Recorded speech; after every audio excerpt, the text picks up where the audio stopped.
luck. Honor pick 5.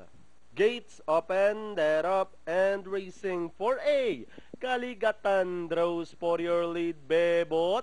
Right behind in second, then in between runners, Moonraker by the rail, Don Ezekiel. Then Paragood's Order comes next, followed by entry number 2, and that's Andorra.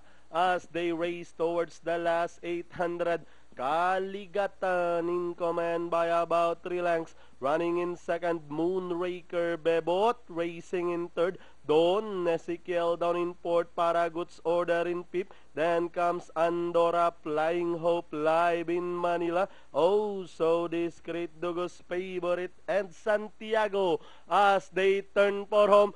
Kaligatan for A, still leading the field by about 2 lengths. Bebot running in second, then by the release Moonraker. And down the stretch they come. Moonraker moving up to take the lead. Bebot running in second. Kaligatan is in third. Paragood's Order with 150 to go. Moonraker by about 3 lengths now, followed by Paragood's Order. And finally, Moonraker. Paragood's Order, then comes number 7, Flying Hope, number 10, Bebot, and for A, Kaligatan for your Pentafecta. Okay, 6, 9, 7.